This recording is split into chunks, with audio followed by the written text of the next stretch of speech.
I just saw the Kia EV9. It's a big electric SUV, guys. It's bigger than what I thought it was. It's literally as big as a Toyota Land Cruiser. It's a big vehicle. And it's one of very, very few large electric SUVs available worldwide. Price has just been revealed in the United States. Much more affordable than I thought it would be. I actually believe it's one of the best electric car bargains you can currently buy. If I was you and you're interested in this car, I'd be putting down a deposit pretty quickly. Hello, my friends. Welcome to the channel. Great to see you. Thank you for tuning in. I'm Sam Evans. You're watching the Electric Viking. And the Kia EV9 is priced starting at $54,900 US. Is that a good deal? Well, it's a lot of metal. It's a lot of batteries. And I think Kia's got to be losing a lot of money on each one of these sales. Hey, take advantage of that. If they're willing to do this, if they want to launch it at this price, man, this is such a good price.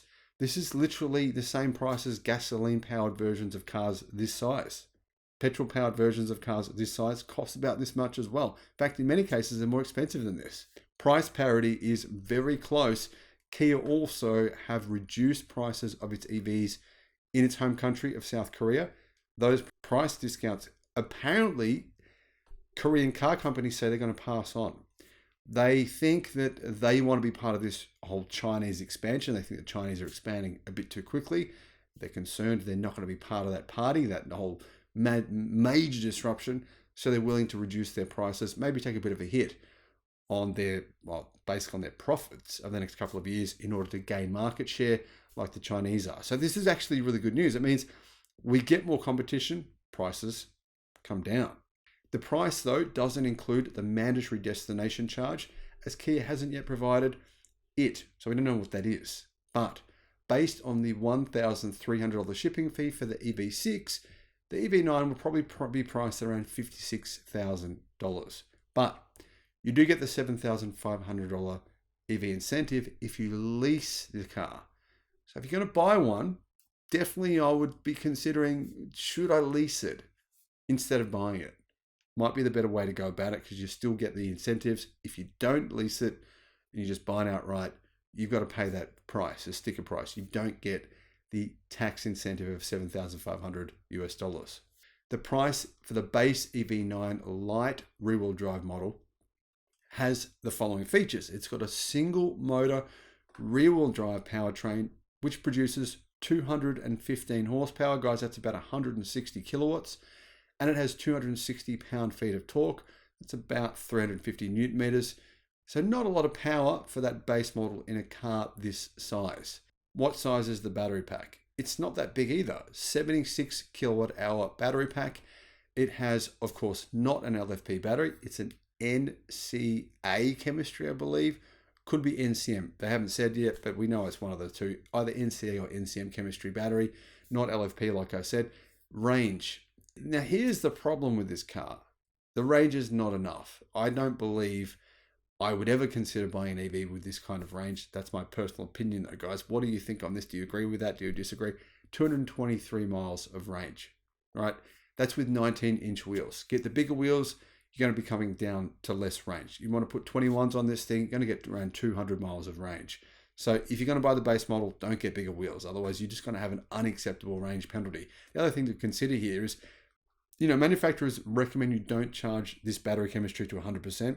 That means if you only charge this to 80%, your real world range is closer to about 170 miles. Now, of course, you can charge to 100% occasionally. So if you're doing road trips, etc., yeah, that's fine to do it then. But you wouldn't want to do it all the time. It's worth keeping that in mind. However, EV9s, the initial batch, will be sold stateside and they're built in South Korea. But they will qualify in 2024 for the $7,500 EV incentive. We think they will because they're going to be built at Kia's factory in West Point in Georgia. This will be Kia's first EV assembled in North America. So probably most of the parts will be made in, say, South Korea and China. Then they ship it over to America, and then American workers would not manufacture them really, but basically assemble the car in the US. But you will be able to qualify for some level of incentives. at least $3,250. Don't know if the battery will qualify, but if it does, you'll get the full tax credit. So it could be worth waiting if you want to, try and get this car at a more affordable price. But Kia might raise the price by the time this happens, so who knows. Pricing for the light long range. This is the next level up model. The Wind, the Land, and the GT line trims, featuring the bigger and I think the only realistic battery option for this car. The 99.8 kilowatt hour battery pack will be announced later. I'm going to guess they'll be closer to $70,000. That's a much, much bigger battery pack. It's going to cost Kia a lot more to make it. Maybe $68,000, $69,000. That will be made in the US next year. That's probably the car I would be waiting for. Wait for them to make it in the US. Get the bigger battery pack. Yes, it'll be more expensive, but by that time, it will qualify for the $7,500 tax incentives. And then, you're going to get the car for, say, $62,000. I'm going to guess around that number. I think that's a really good price for a car this big with a battery pack that size. Plus, you're going to get a realistic range, probably around 300 miles with that bigger battery pack. That's what I'd be going for. But let me know what you think.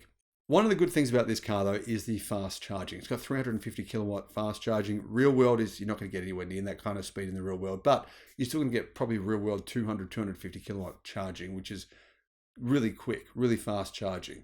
It's got an 800 volt electrical architecture, and the rear wheel drive version has DC fast charging capability. They say, Kia says, to recharge the battery from 10 to 80% in only 25 minutes. So that's pretty fast for a battery that size. What else do we know about it? Well, it comes standard with a 7-seat interior. It has full Syntex leather, in other words, fake leather. I don't know why they call it that. But anyway, 8-way power adjustable driver's seat with heating and ventilation, digital key, wide panoramic display with a 12.3 inch screen for the driver and a 12.3 inch screen in the middle. So two 12.3 inch screens. It's also got a 5-inch HVAC screen integrated into a single panel. So obviously it's a 5-inch screen, a little bit like the Tesla Model 3 screen in the back. The panoramic display will be the main interface for Kia's next generation connected car navigation cockpit infotainment. Basically, Kia are improving their infotainment for their latest EVs. They said, we knew we had to get the EV9 pricing right. We believe today's announcement will be a wake-up call to the industry, said Steven Center, who is basically the CEO of Kia in North America. And I agree, the pricing is very sharp. It's a very good price, but I still just don't think that's a very viable car. That range of 220 miles, it's just not enough for a family car. At least a family car like this that you would probably use for, I'd say most people would use it for going on holidays, going on road trips. Now, he said a well-equipped 3-row SUV EV doesn't have to be prohibitively expensive. So hopefully the longer range version with the 100 kilowatt hour battery pack, or close to 100, is within a budget. If it is, I think as priced as what we think it will be, so just under 70,000, and it qualifies for the EV incentive, then I think he's spot on the money. This is definitely a car that I'd be looking at.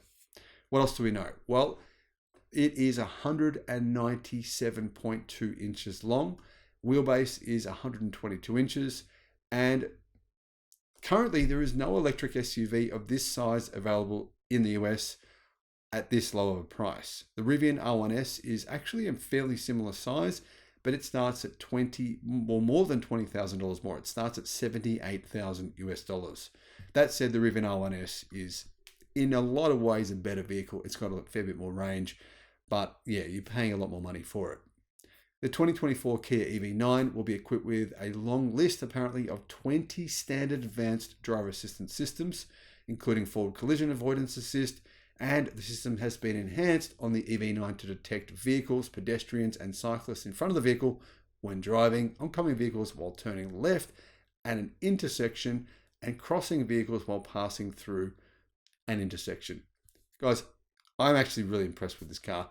Like I said, the base model here is not a car that I think will interest most people. Range is not enough. But this does give us an indicative price of the version that everyone's going to want with longer range.